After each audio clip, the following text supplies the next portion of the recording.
குறிப்பில்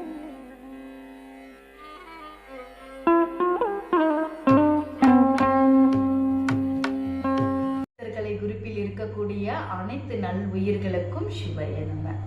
இந்த சேனலை விரைவில் அதிக மக்களுக்கு எடுத்துட்டு போக வேண்டிய கடமை உங்களது சுவாமி.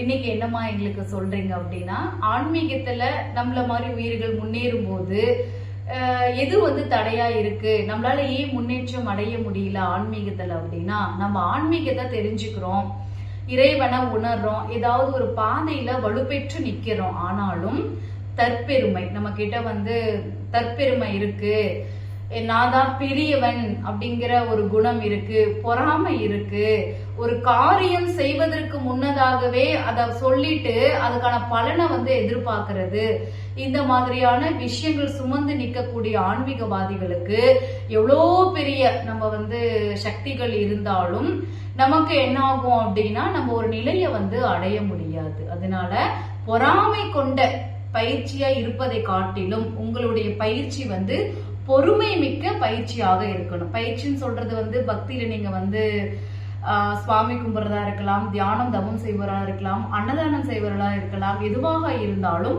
பொறுமையோடு நீங்க ஆன்மீகத்தை கடைபிடித்தால் நிச்சயமாக அதுவே மிகப்பெரிய ஒரு பயிற்சியாக உங்களுக்கு அமையும். ஆனா பொறாமை குணத்தோடு நீங்க ஆன்மீகத்துல பயணப்பட்டீங்க அப்படின்னா இறைவன் நிச்சயமாக உங்களுக்கு அடுத்த ஒரு பாதையை காட்டவே மாட்டாரு. கடைசி முடியும் துன்பப்பட்டுக்கிட்டே நாம இருப்போம். அதனால சிந்திச்சு பாருங்க, சரியா இருந்தா யோசிங்க, தனிமையில எது நம்மள ஆன்மீகத்துல அழிச்சிட்டு இருக்கு, எந்த குணம் அப்படின்னு கண்டறிந்து மாத்துங்க. சிவாய நம. திருச்சிற்றம்பலம்.